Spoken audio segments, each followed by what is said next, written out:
I have seen the torch of freedom pass from hand to yearning hand, and the vision of our fathers spread hope throughout this land, as the dream some fought and died for in my heart becomes my own. I will strive to keep her promise, America, my home. America, America, may God bless America, and freedom reign across America, my home. From the shorelines to the prairies, to the cities great and small, we have reaped the fruits of justice and liberty for all. So a deep appreciation for the blessings of freedom that we know in this wonderful land of ours. I'm Dr. George Simon, welcoming you to another edition of Character Matters. This is the program where we talk about what I consider to be the defining issue of our time, the character crisis that we face and that affects so many aspects of our daily lives. It affects everything from our individual relationships, our marriages, our families, our communities, and our politics, our government. It affects everything, whether we choose to recognize it or not, or whether we choose to admit to ourselves and to reckon with the phenomenon or not. Character is the defining issue of our time. And the premise of this program, and indeed the premise of all of the work that I've done throughout my professional career, including the many books that I've written and the hundreds of online articles and all the training workshops that I've done, the operating premise is that we cannot be a great country until we are individually and collectively great in character. Because it is when good, decent people with a solid internal moral compass are left alone, are not interfered with unnecessarily, are not restrained unnecessarily by their government. It is when such good people with decency of character, it's when they tend to thrive and prosper and create opportunities not just for themselves, but also for others. And that's the basic operating premise of the country. But we find ourselves in difficult times. We find ourselves in a time where character dysfunction has become so commonplace, and where the kinds of character disturbances that are really regarded with fright have become so egregious that it's hard to tell how far off-center we've become. It's hard to tell because that slippery slope has been so incremental of character decline. It's happened over such a long period of time and so very slowly and steadily and surely. that we've become desensitized. We almost kind of expect things. It takes new and more outrageous examples of character disturbance to catch our attention. And I've been of a mind to help do something about that through my writings, my books, In Sheep's Clothing, Understanding and Dealing with Manipulative People. This book has been published in numerous foreign languages, and it is the definitive book many regard on the covert aggressive personality, the proverbial wolf in sheep's clothing, the person who looks good on the outside but is not so good on the inside and uses a lot of tactics, covert tactics, to manipulate and control others. And also my book, Character Disturbance, The Phenomenon of Our Age. This is the book that delves into all the various disturbed characters and what makes them tick, what really makes them tick, and most especially what to look for in the way of the proper kind of help that really can make a difference, because so many folks write me every week to say that they have tried to get help and only ended up feeling even worse because they experienced what we call many times therapy-induced trauma, whereby maybe even their manipulative partner was able to impression manage the therapist favorably, or was able to conceal their true self, and therefore didn't really gain any benefit, and things only got worse when they spent a lot of time and effort and, in many cases, a lot of money trying to make things better. And then, of course, my book, The Judas Syndrome for the Christian Faith Community. And then, lastly, my book with Dr. Kathy Armistead, How Did We End Up Here? The Relationship Partners Survival Guide, a guide to surviving and thriving in this character-disordered world of ours.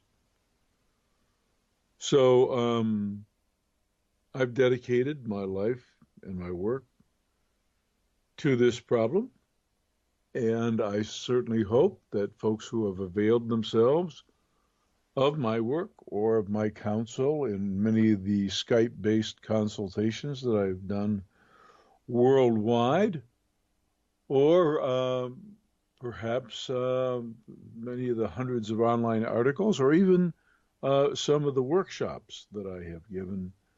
I hope that my work has been able to make a difference for folks and improve their lives. And if you want to join the conversation tonight, the number to call is 718-717-8296. That's 718-717-8296. And I'm happy to take your call if you want to join the conversation.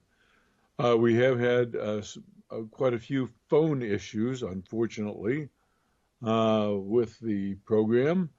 That number, by the way, that I just gave out, 718-717-8296, I have now been told you can also Skype into that number. So if you are a Skype user and you are on Skype and you don't particularly want to use credits or pay any charges, if you don't have a cell phone that has unlimited all area code phone calling, or you don't have such a plan, no worries. I'm told that you can also Skype in at that same number, 718-717-8296. So if you want to join the conversation tonight, that's the number to call. We have a lot to talk about tonight. We are coming upon what for me is one of the favorite times of year. an inspirational time of year, but also a difficult time of year for many folks. I don't know how many of you realize just how difficult a time of year this time of year is for many folks, especially folks who are either estranged from their families for one reason or another, and therefore don't have family support during the holiday season. They also may have had a spate of financial bad luck. And it also might be a very difficult time because this is the time when a lot of folks are filled with joy and they're out there shopping like crazy and buying presents and looking for ways to express the love and care that they have for folks in their lives. And some folks just simply aren't able to do this. And sometimes through absolutely no fault of their own. So it can be a difficult time for a lot of reasons. And today I was really reminded of that fact. I was trailing along. Holiday shopping, I have to say, is not one of my favorite things. Holiday gift planning and gift giving, I kind of enjoy that. I really do like seeing smiling faces on Christmas morning as folks open presents and realize that we really have been thinking about them and really have been paying attention to things going on in their life and looking out for some things that they might need, et cetera, and looking for ways to bring a little joy into their life. So I get that part of it, and I really invest myself in that part of it. But the drudgery of gift buying, especially when you're not doing it online, and especially as crazy as it has become, I'm not a big fan of that. And I had an experience today, just before another experience that I want to tell you about. But I was going to stop in. My wife and my son, my older son, and wife were in one store doing some shopping for my daughter-in-law and for my granddaughter. And I was going to be meeting up with them after I picked up a few things from the dollar store not too far down. And my goodness, talk about pandemonium. And the worst part is not just the fact that there's a lot of people in there and that there are long lines and inadequate help, et cetera, et cetera. That's not the worst part. The worst part is witnessing how people behave. From the folks who come in and just absolutely trash the place, who, take things off the shelves, drop things on the floor, make an absolute mess of things, to those folks who are pushing and shoving. And it's really disheartening. It's really disheartening. And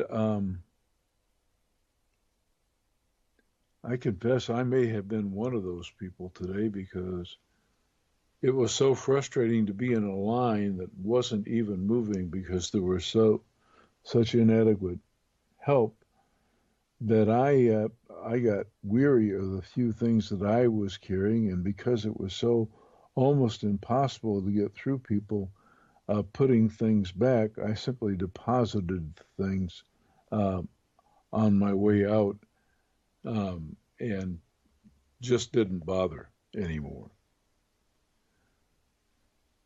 So it's not the experience that I once remember it being. And we're not, it's not that bad a crunch time just yet. I think that's another reason why some folks a lot of folks prefer to do their shopping online these days. and why a lot of businesses are struggling because of that. A lot of brick and mortar businesses are struggling for that reason. But the other experience I had was coming out of the one store and going into another,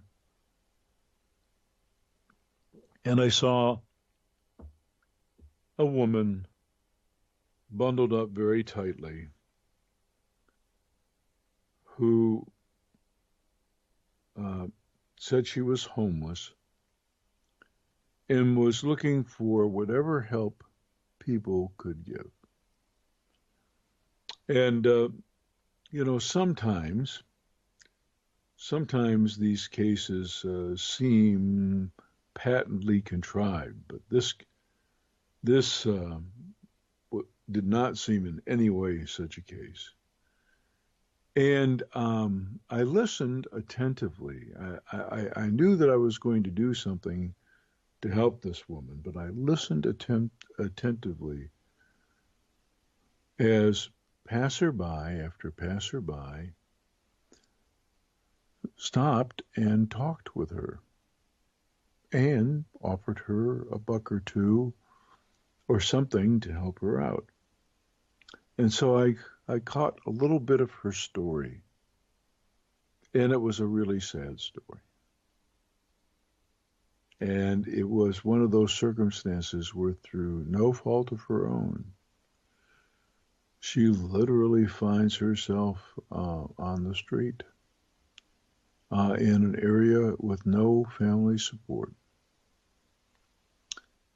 And I also listened as individual after individual wished her a Merry Christmas and asked what they could do, and she expressed gratitude for anything whatsoever.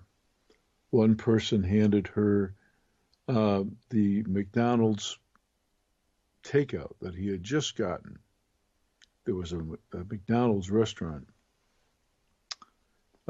perhaps 300 or 400 yards in the same shopping center that I was, and I could see that this person had come from the drive-in window and pulled up next to where this woman was sitting, got out of the car, and brought whatever he had purchased. And she broke down in tears just at the receipt of this. And then began to pray. And what I heard was her just thanking God over and over again. It just broke my heart. So in addition to the offering that I gave her when I went into the store where my older son was and my wife was, I told the story, and several other people heard it too. And we watched with great glee as others chipped in, and this woman had the same reaction to all. And she was praising God and thanking God for every little blessing coming her way. And it sent a message home, sent a big message home. There we were, thinking about how our already wonderful lives are going to be enriched by something that either the children have craved or something they think will bring some delight into their life. My own children are gaming fanatics to some degree, and they love all these intriguing board games and video games. My grandchildren do the same thing, and they're very high-tech savvy, and My grandson apparently is setting up his own YouTube channel. All these things are wonderful. All these things are wonderful. But it takes little incidents like the incident that I witnessed for us to realize what the real message of the time is and what the real importance of the time is. So I want to talk about that today because I don't usually. And this is not a program. This is not a program generally dedicated to religious topics or philosophical topics, especially a discussion of religion. But this is a special time of year, and I think it's worth talking about what really matters, because after all, from my experience, and I'm only going to talk from my experience here, this is a personal testimony. I am by far, not the best of characters. But I know in the pit of my soul that any shred of decency in my character comes from the great fortune that I had to be mentored and shaped, taught, and encouraged by those folks who instilled some religious principles in my life. And from what I was able to glean when I got serious about studying for myself and learning for myself just who Jesus, who we call the Christ, Yeshua, just who he was, and more importantly, what he meant by all that he came to say to us and urge us to do.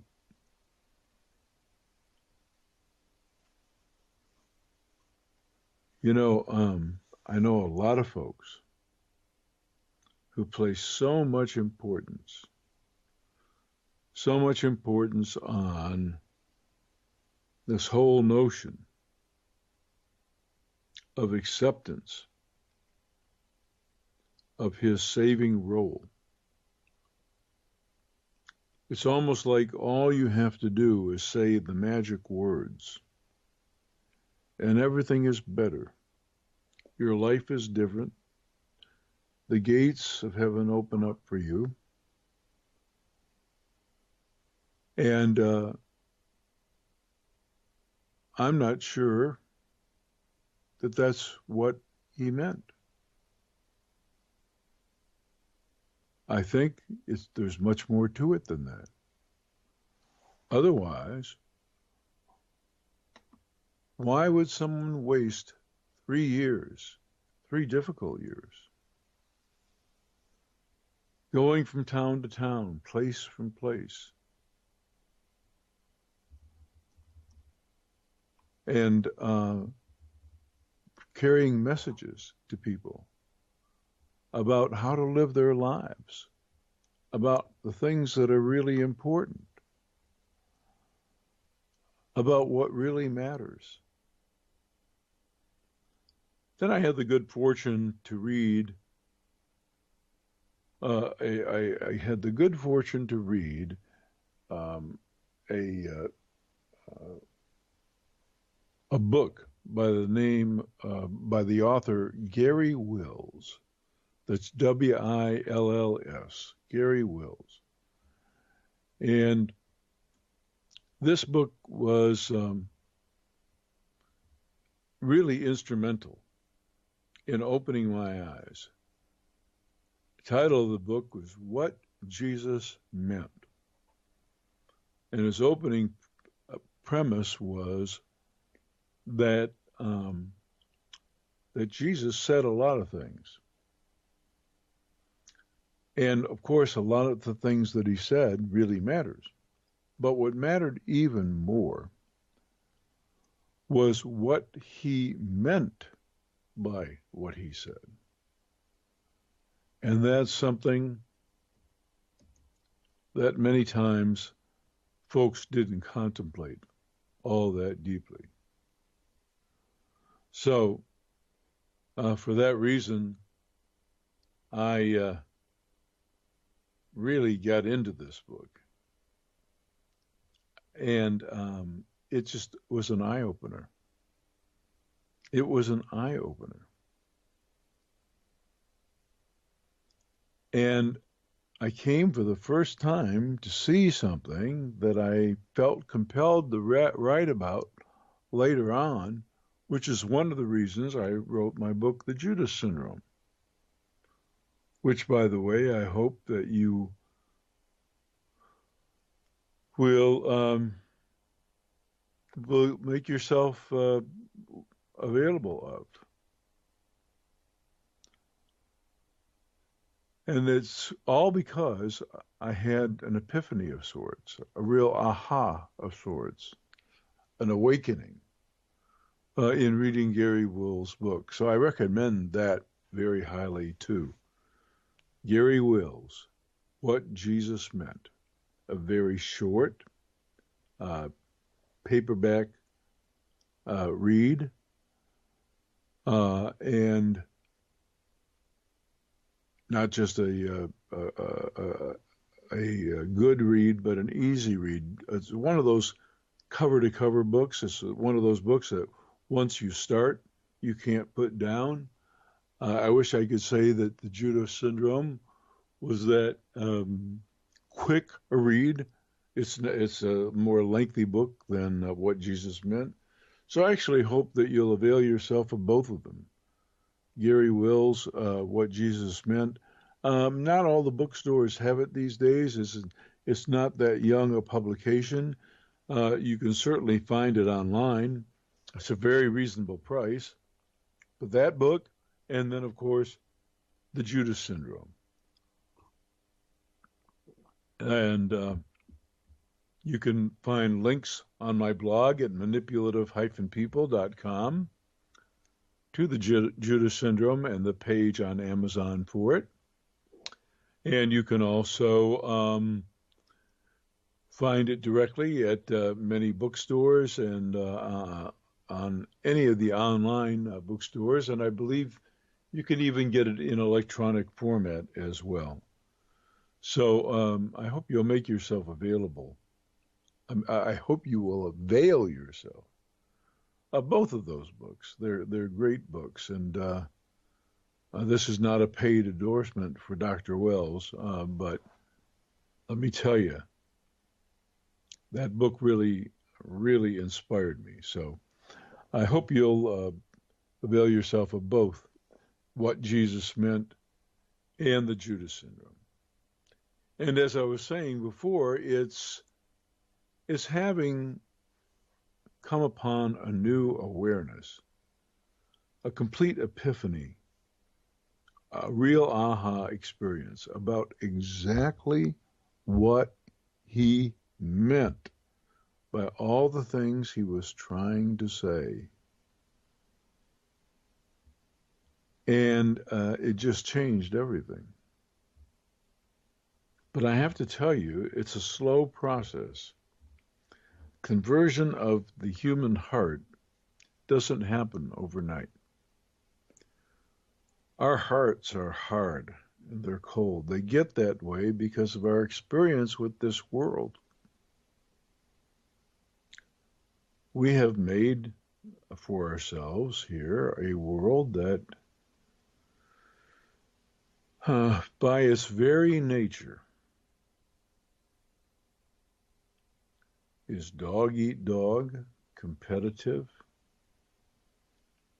And unfortunately, within our own species, it's the only species, by the way, where we are pretty much at war in some way with one another a lot of the time, trying to best each other for social position, economic position, for power, and also, in many ways, trying to rule and dominate over one another. And although the quest for dominance has always seemed to be a more masculine endeavor, these days especially,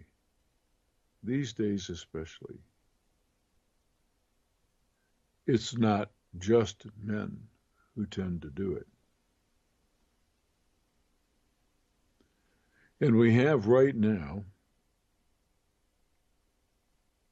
in the land of Christianity's birth, a silent but very deadly ethnic cleansing going on. It's not always so silent. There are episodic outbreaks that call some attention to the problem. But we have a serious, serious issue happening. There was a time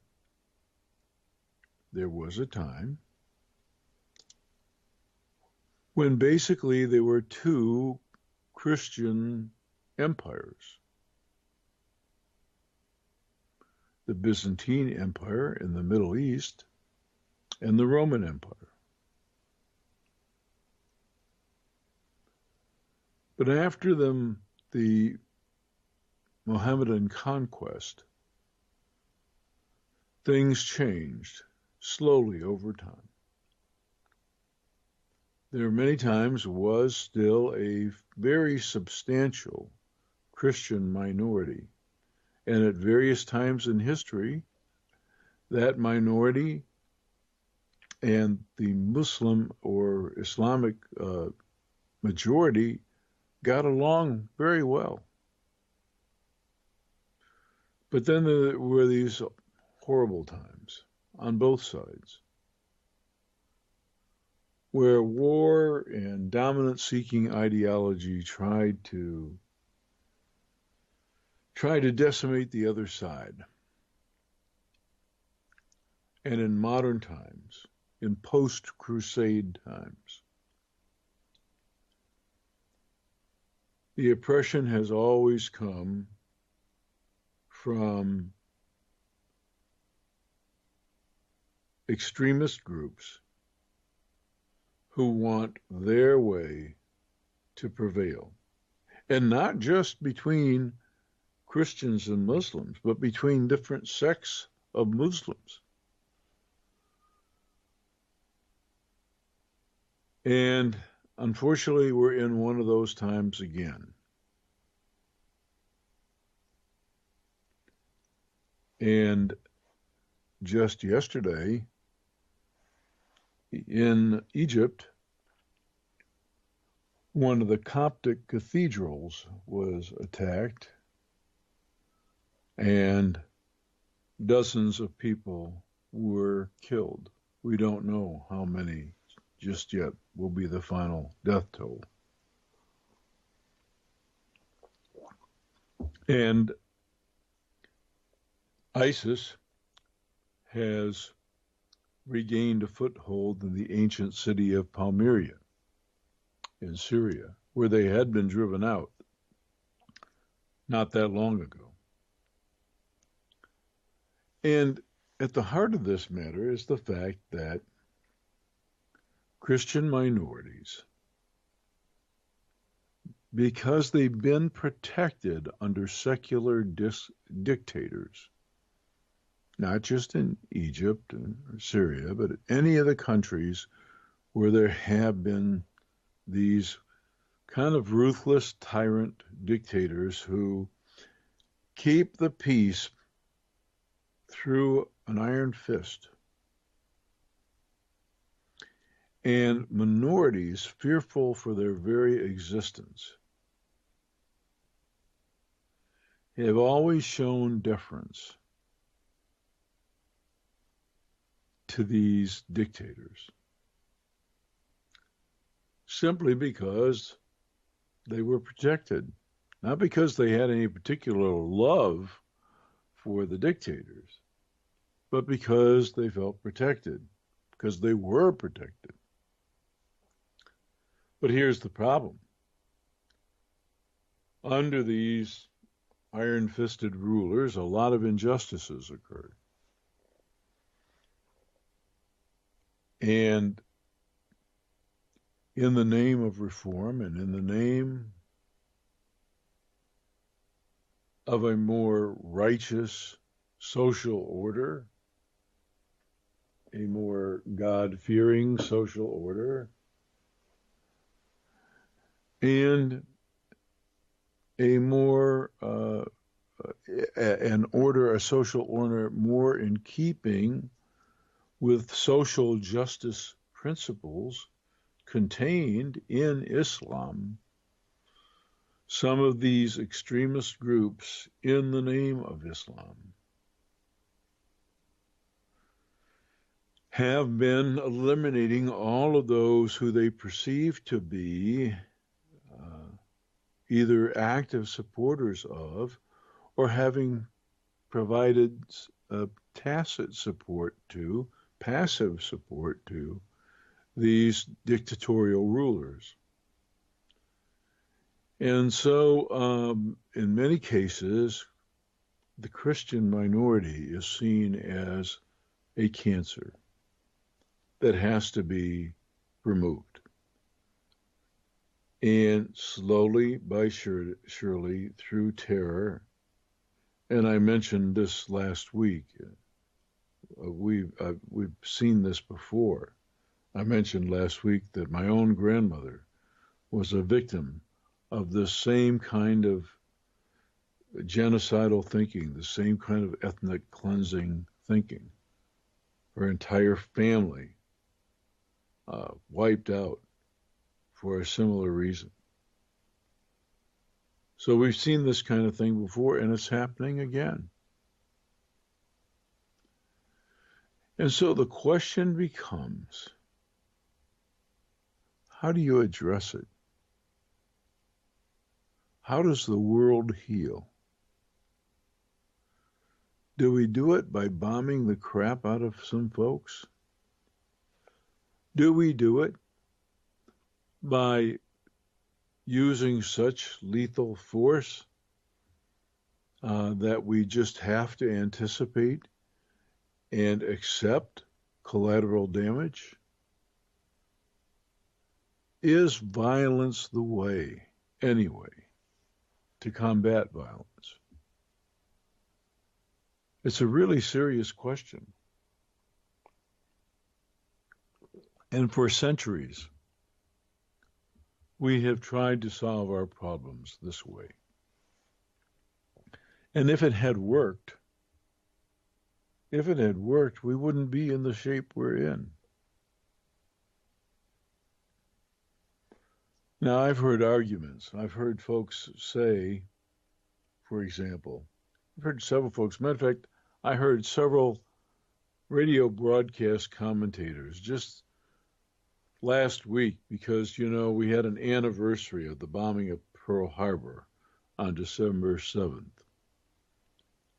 And I heard many commentators saying that it was absolutely essential that if we were ever to build decent relationships with our former enemies, that it was absolutely necessary to completely decimate them in war. The argument was made that unless the Japanese government, for example, was brought to full and total submission, by using such horrible force, such as the atomic bombs, and creating such massive horror that there was just simply no other choice but an unconditional surrender. That unless that was done, that the war would have been protracted and that there was still been trouble. So I've heard that argument. But I also know that it was the decimation that Germany faced at the close of World War I, the total decimation, that provided the breeding grounds for the unrest and the hate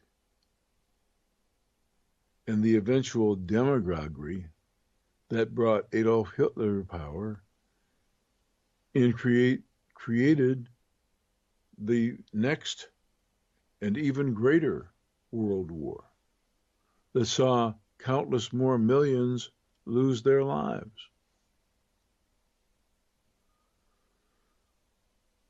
So, I've heard the arguments.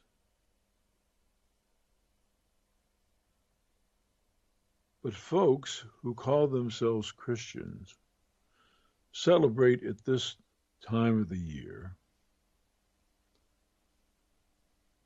the person that they affectionately use the label for or confer the title upon, Prince of Peace. And what exactly does that mean?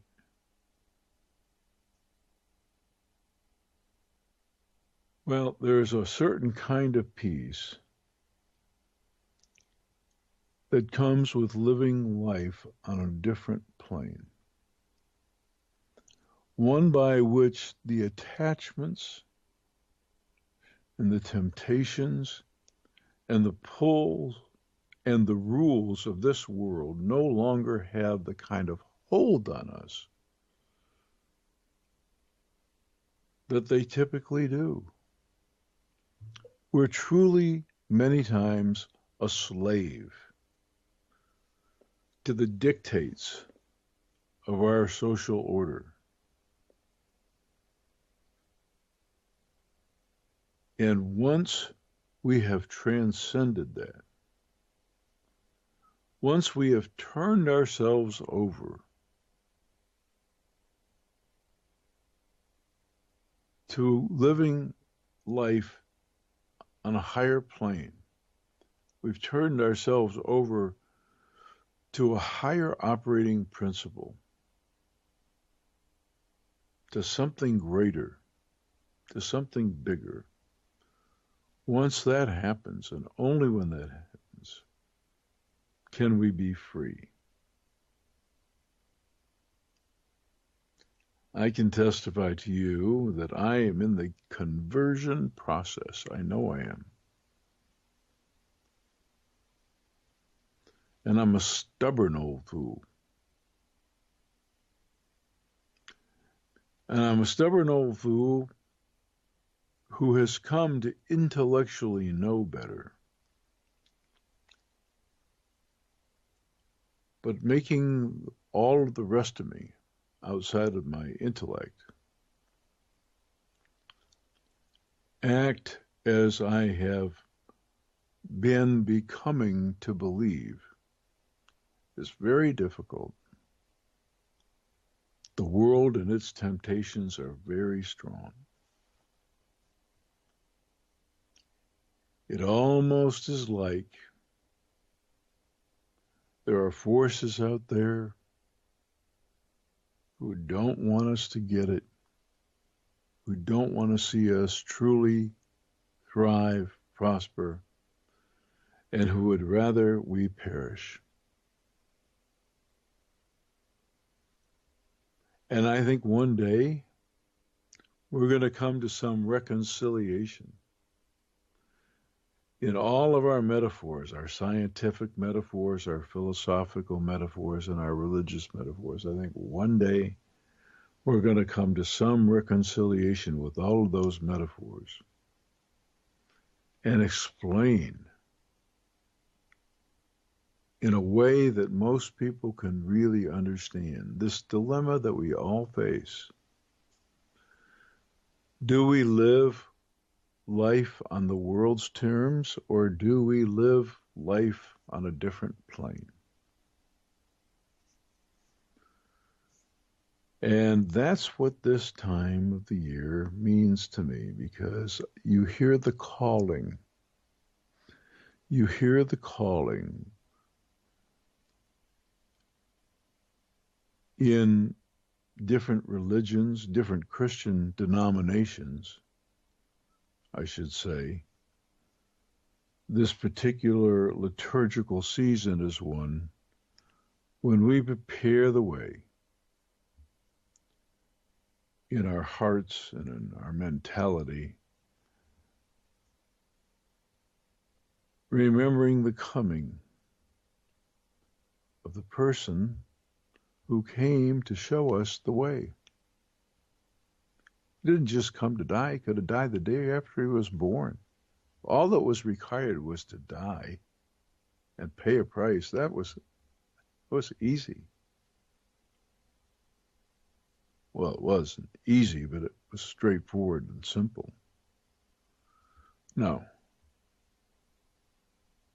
He grew up among us, and then he taught. And he asked us to listen. And the things that he had to say are very profound. And so it's not just listening to what he had to say, but contemplating deeply what he meant by what he said. And that's how peace will eventually come about, because it comes about with a change of heart. And when you take the words to heart, and when you start to come to believe, you can feel your heart start to change.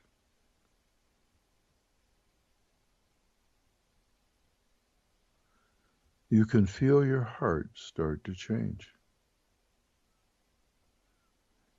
And that's how we will make the world safe for one another. That's how we'll be safe from one another. When hearts and minds are converted, not when we've exercised enough force or have enough force that nobody would dare mess with us. It's when hearts and minds are fully converted. And that takes reaching hearts and reaching minds, carrying the message, living the example, showing the way, living the way, living in the manner that we were asked to live, which doesn't happen very much these days. I remember all too vividly those times that I simply looked the other way. When passing by someone who was panhandling or was holding up one of those homeless signs, sure glad my heart is not the same as it was back then. And very hopeful that in the coming years, it will be transformed even more.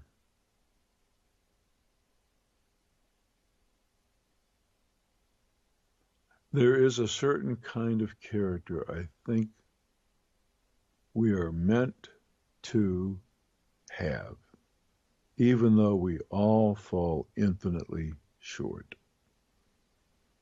But that doesn't mean it's not attainable with enough faith, especially faith in the person who came to tell us with authority how we could do this. That's my personal testimony. So I love this time of year. I love all the sentiments about it. I especially love the singing. We have tons of activities in my community that my circle of associates and friends and family participates in every year. And this year, I'm going to be trying an even new charitable enterprise, thanks to the goodwill of our only energy provider in the area. They have partnered with several other corporations who are going to donate dollar for dollar whatever individuals donate into a fund for individuals who have a hard time paying their utility bills, so that they can get compensation for and make a case for hardship for and get reimbursed for their utility, so that they don't have to be cold this time of year. It's a magical time. Still is for me. Hope it is for you. And I hope that you're not one of those folks who, unfortunately, at this time of the year is feeling all the stress that some people do. And I hope that you'll do more than pray for those that are. I hope you'll take some kind of action. Not just to feel good for doing it, but because it's the right thing to do. Well, I could go on and on and on about this time of the year. As much as we have going on typically at this time of the year, it's still my favorite. Still my very favorite. And maybe it is yours, maybe it is not. Maybe you have a comment or two you want to make. But in any case, if you want to join the conversation for any reason, the number to call is 718-717-8296. That's 718-717-8296. I'll be happy to take your call. Remember, you can call in or you can Skype in at that number, 718-717-8296, and I'll be happy to take your call. Well, next year, I've got a new workshop schedule. You can find it posted on crosscountryeducation.com. That's www.crosscountryeducation.com. You can also find details on my blog at www.manipulative-people.com. So you can find out where I'm going in January, in the middle of the month. I'll be headed toward the Central California area, starting in Bakersfield, I believe, and then ending up in San Jose. So I'll be looking forward to seeing folks out there. I'll be traveling back to that area later on. And I'm also going to be in February in the Birmingham, Alabama area. I'm going to be several other places, though, and you can find the details, as I said, either on my blog by heading over to www.manipulative-people.com and then moseying on over to the page where I give the listing of my workshops and seminars. And while you're there on the blog, you might just as well avail yourself of the hundreds of timely articles there on how to deal with disturbed characters, how to understand them, how to deal with manipulation, how to get by basically in this character disturbed world. And if you are a person yourself who know you have some serious character impairments and you want to make a difference in them, you'll get some timely tips on that too. And then there are links provided to my books, In Sheep's Clothing, Understanding and Dealing with Manipulative People, the Judas Syndrome, and also my book with Dr. Kathy Armistead, How Did We End Up Here?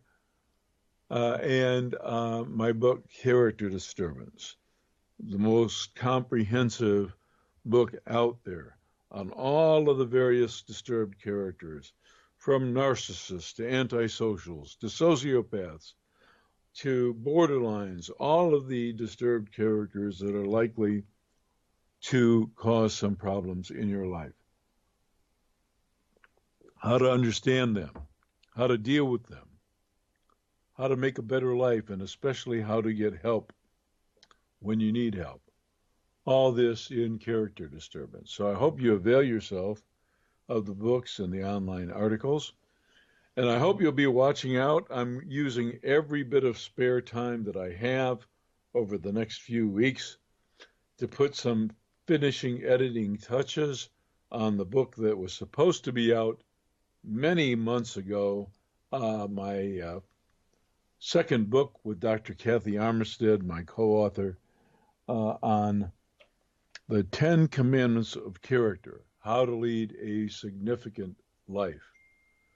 This is really important to me because it's not just that we have to teach certain life lessons and have our young people master them when they're younger for them to turn out to be decent young adults, but it's also important that those who in adulthood are still struggling with their character formation and are still showing, unfortunately, lots of problematic behaviors and still having relationship problems, still having problems holding a family together, still doing things to harm one's neighbor, etc., etc.